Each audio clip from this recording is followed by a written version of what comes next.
All right, what is up, everybody? This is Keith. I go by Get a Guy 231 across the DFS industry, and we are back for yet another EPL slate coming up this Saturday. Hope everybody did okay last week. Feel like a decent amount of the analysis was pretty spot on.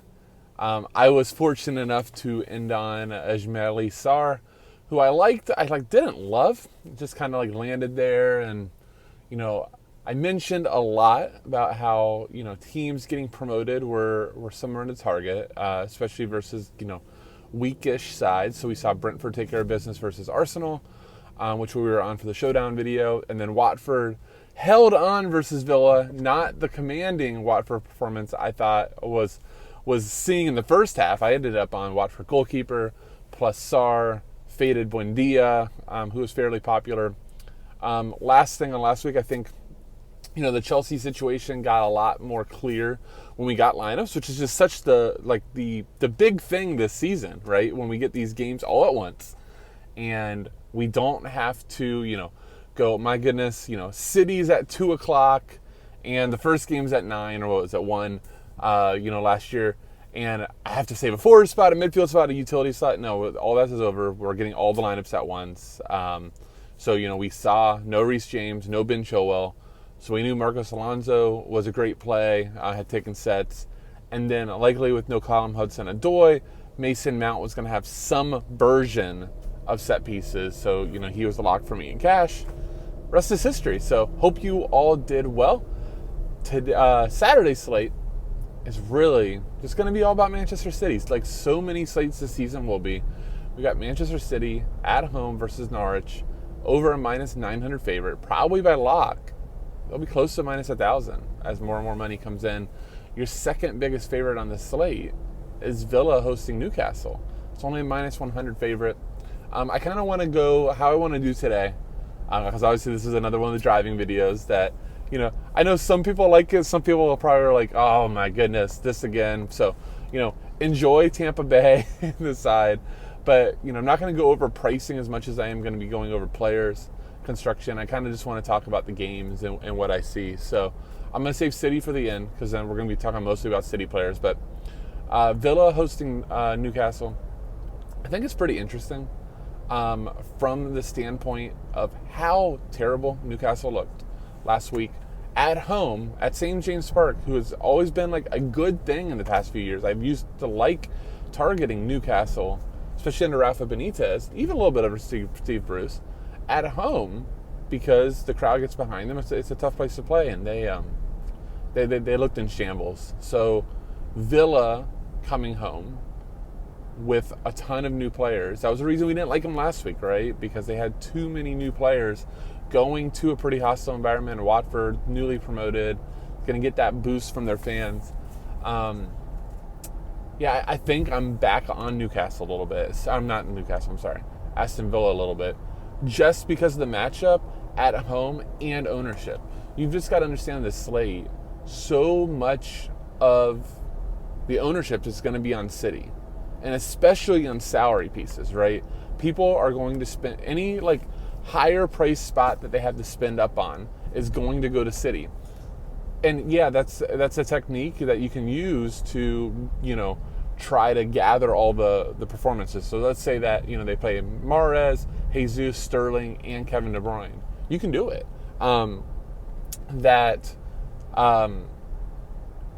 You don't leave other spots. You're not going to have room for Emi Buendia. You're not going to have room for Danny Ings. You're not going to have room for Leon Bailey. Those are like the top Villa pieces. So you immediately want to be contrarian. Drop one piece, right? Do 2 City or 3 City, and then drop in and get Ings plus Buendia, or Ings plus Bailey, or Buendia plus Bailey, or will it be El Ghazi starting? All those are different ways that you could attack the slate. I still think there's goals in Villa. You could easily get 2-3 goals from a Villa side versus Newcastle the way they played versus West Ham. So getting those goals at fractions percentage ownership of the City pieces, I think, is huge. So from Villa, you have Buendia will be on majority of set pieces. If Leon Bailey starts, my guess is that they will split. Both are electric players that have shown a ton of DFS goodness over the years. Bailey's always been great at Bayern Leverkusen. Emi Buendia killed it in Norwich 2 years ago in EPL and killed it in Norwich in the EFL. So I would expect that to translate this year. I also think that the Villa fullbacks are interesting, Matty Cash and Matt Target. Matt Target subbed at half last time. I'm assuming he just couldn't handle Ismail Assar. That's going to be a problem for a lot of left backs this year. With them being back on the front foot, they should be having more possession than Newcastle, who likes to bunker. I think that we can see Target back. And then, it's completely fine to pay up for Emi Martinez. On Newcastle side of things, there's not much to like here. I think there's only one player that you could consider targeting. That's Matt Ritchie. He played left wing back. Matt Ritchie loves to cross the ball. So anybody that loves to cross the ball, I love to play. Also gets set pieces. They made him back to defender eligible, which is really nice. I can't recall his price. I think he's like $6,000. So I think he's fine to go. But yeah, that's this game. Callum Wilson, YOLO GPP, sure. But other than that, I don't think you're going to do too much, especially in the way of cash. Not much here. It's just, I really do think that like Buendia and Ings and Leon Bailey are good GPP pivots to me. All right, next game that's not City related. Everton going to Leeds. Leeds, I think, are my sneaky. I like Villa a little bit. I really like Leeds. Leeds looked absolutely terrible versus Manchester United. That seems to be a common thread for them. They do not set up well versus Manchester United at all. And then Everton, first game under Rafa Benitez at home, looked a little shaky to start out. Had a 3-1 win, but there were some gaps that Southampton could have scored more. I think that Leeds is a kind of a very, very, I keep using the word sneaky, but I'm going to use it again, sneaky GPP team that you're really not going to get much ownership. And I wouldn't do this for cash, but Patrick Bamford is some sub 6,000 at home. That Leeds crowd is going to be insane. Like, that's something that I can't wait to hopefully be able to watch. Maybe I need to sign up for Peacock so I can see some of this, but I think that's going to be a ruckus place for Everton to go to, and for Leeds to come home to. So I think Rafinha over a lot of set pieces is a great play. Jack Harrison's not going to get any ownership because of his recent logs. Like, I think even like the last two last year maybe weren't that good. Jack Harrison is a very interesting player, and he crosses the ball, can take some set pieces. Active shooter. So Rafinha and Harrison for floors. Luke Ayling, good player on the right, and then Patrick Bamford if you're trying to get a goal, or Rodrigo. They're both under 6,000. Both have really good goal scoring ops. If I get a goal notification, I'm guessing it's one of them. So that is kind of always my standard for being a good play. Also under the radar, watch for if Calvin Phillips plays. Calvin Phillips, more than pretty much any player in Leeds, and probably up there in terms of the Premier League, is so vitally important. He plays that really, really deep six role. Sometimes even looks like a center back, but he has the ability to go fully box for box. His fitness is unreal. And he's just everywhere. He's not to like an N'Golo Kante level by any means, but he's one of the better destroyers. Like Declan Rice, N'Golo Kante, I think are like the top three deep holding mids that make huge impacts on their team. So if he's in, I like Leeds even more. He's actually a decent play at 3,400. Might take some set pieces, get some tackles. There's going to be one more punt I'm going to go over here in a minute from Crystal Palace. But, if you have that extra 400 and Calvin Phillips is in, I'd probably feel better about Calvin Phillips over Hyrule Reedwall, and I'll go over that in a minute. Okay, so I think that covers Leeds. Leeds definitely a really good GPP team. Do like Rafinha, Bamford stacks, or Rodrigo Bamford. Nobody's going to do that. Harrison will probably be really low owned. I think Rodrigo and Harrison are the lowest owned of them. So you could give that a go. And then Luke Ayling, if you want just a cash defender. I think that there's some other guys. I think he's really, really close to Ben Mendy, if I remember right. So I'll be Ben Mendy all day over him. But, in GPP, if you're stacking up Leeds a little bit, I think that makes a ton of sense. For Everton, I'm really only on You know what? I was going to say I'm only on one guy, who's Lucas Dean. Let me just quickly go over that, but then I'm going to retract that statement. So Lucas Dean, no, I guess we'll see if Hymas is in. I'm not expecting Hymas in. It doesn't sound like he's all that close at this point. It sounds like Everton wants to move him. And Rafa is one of those personalities that if a guy doesn't want to be there, Rafa doesn't want you there. So if we don't see Siggy and we don't see Jaime Rodriguez, it should be Townsend and Dean over corners. And Lucas Dean at 6,100, I think for now 2-3 years has shown to be just an absolutely fantastic DFS defender. And, from a cash perspective, when you're locking in 10 to 12 Draftkings points for 6,000 that they're in a defender spot, there is very few better things to do for a cash type of lineup. So Lucas Dean 6,100 I think should be extremely popular. Take some set pieces, a huge open play crosser, and the game should be pretty open. I kind of mentioned how much I like Leeds. So if Leeds goes up, that should give Lucas Dean free license to try to attack. So like that a lot. Now, despite liking Leeds did just allow, versus Manchester United, 5 goals. We've seen a ton of goals be allowed by Leeds over the years. And Everton has good attackers, even without Hymas. Richarlison just tore up the Olympics, was really good in Copa. We saw Calvert-Lewin score last week. Shout out to Alex Hooper and Golazo. His cover boy scored. That's always a great way to start the season. So Everton has some firepower too. I think I would much rather play both of those guys over going like an Andrews Townsend, but that's just me. There'll be times for Andrews Townsend. Just I'm going to approach it very, very carefully because Everton does have a surplus of guys, of those type of attacking players. Whether it's Demarai Gray, whether it's Alex Iwobi, whether Hymas is on the bench.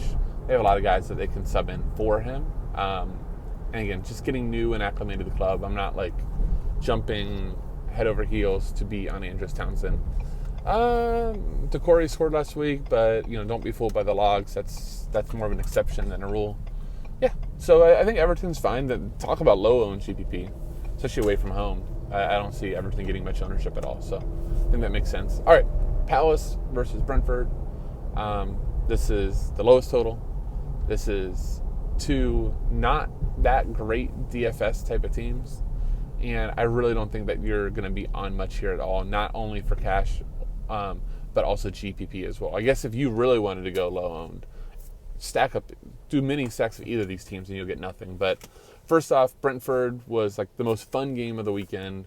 Just all the scenes, if you watched on Friday versus Arsenal, the crowd, the coach hugging the kid, all that stuff was so cool. This is not going to be the same performance for Brentford, in my opinion. I think that so much of that was due to the home field bump. That crowd was unbelievable. They're not going to find that here to Palace. And Palace desperately needs something. That was a tough way to open up versus Chelsea. They have a new manager in Patrick Vieira. Crystal Palace at Selhurst Park is a tough place to go. So I actually do think that Palace aren't like a terrible place here. I know there's like a lot of disdain for Palace after how bad they were, but I really do think that Palace has something to give here. I didn't double check what Zaha's status is. Obviously, the presence of Wilf Zaha is huge. So if he's in, you certainly play. If Jordan Ayew is in, those are 2 guys that I've always, liked playing. But the guy that I think might have some steam is Hyrule Reedwall.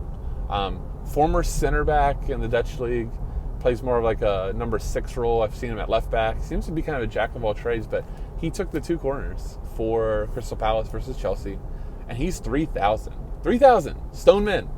So yeah, look, if you're trying to stack up City, which we're going to get to in this next game, 3,000 get you 5 DK. Hell, if you just get on the right side of it, 1 corner leads to an assist. That's 7.7 DK points. And at 3,000, you smash value. If he does anything else, you should easily get to double digits for 3,000. So I think he's going to be pretty popular in cash, depending on the lineups. Excuse me. I thought that Jordan Ayew would take corners. The other guy that we want to look at for injury status is Eze. Because both Eze Luka Milojevic, they will both take corners over Reedwall. Both those guys have to be out for Reedwall to get on corners. So make sure you watch that.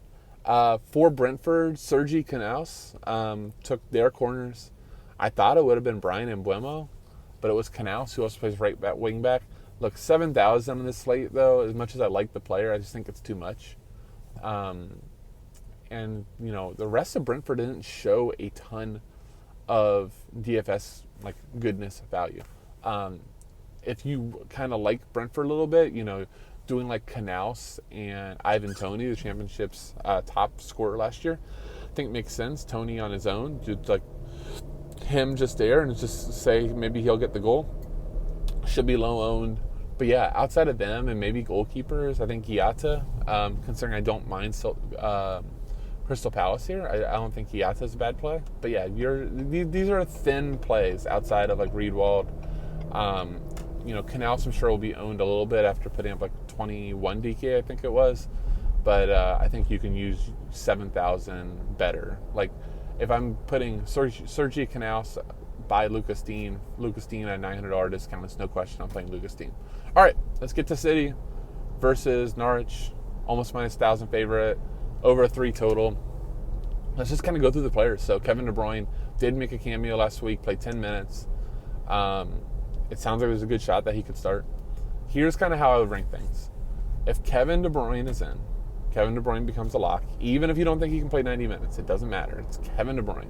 Kevin De Bruyne just destroys DFS, destroys bad competition. He's potentially the safest play that also has huge upside in the EPL week after week. I don't really see a way around him if he starts. But Kevin De Bruyne in takes me off of Jack Grealish. And I would still, though, want more City. So De Bruyne in, playing De Bruyne, Riyad Mahrez, then probably looking at one other piece. If Raheem Sterling's on the left, that works. If it's Gabriel Jesus in the middle, that's definitely playable.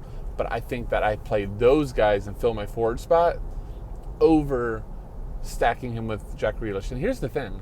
I really do worry that for a bit of time, especially when De Bruyne's in, De Bruyne is that team, okay? He's lifeblood. He's the outlet. Jack Grealish has to kind of find his place with Kevin De Bruyne. He's got to find the gaps. Kevin De Bruyne's not adjusting to Jack Grealish. Jack Grealish needs to adjust to Kevin De Bruyne. So until that happens, I want to go ahead and probably stay clear of Jack Grealish. As much as I still think he's going to score double digits, it's just that him using that salary up means that I have to lose another City piece. I know that Riyad Mahrez knows how to play with Kevin De Bruyne. I know Raheem Sterling knows how to play with Kevin De Bruyne. Whether it's Ferran Torres in the middle or Gabriel Jesus in that spot, they're one of the most likely to score a goal. So playing Jack Grealish means I immediately lose one of those other guys.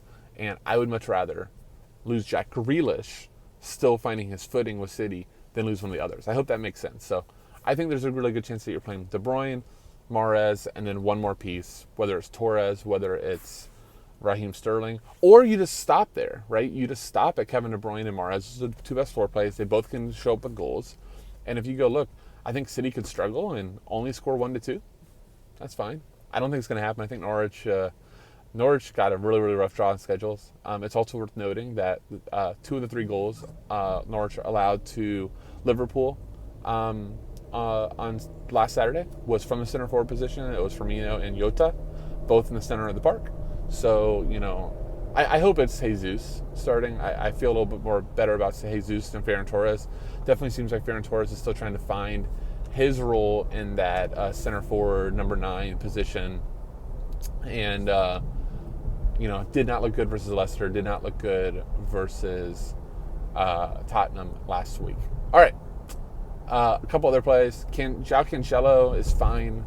But, you can save, I think it's like 1,400 or 1,500 by going to Ben Mendy, who last week looked a lot more like the Ben Mendy that we've been wanting to see back for a while. The guy that, we saw from Monaco for years that would cross the ball like crazy. That's the Ben Mendy that we want to target, and I think he's like 5,100 or 5,200. Makes a ton of sense. We got no Ilkay Gundogan for the game.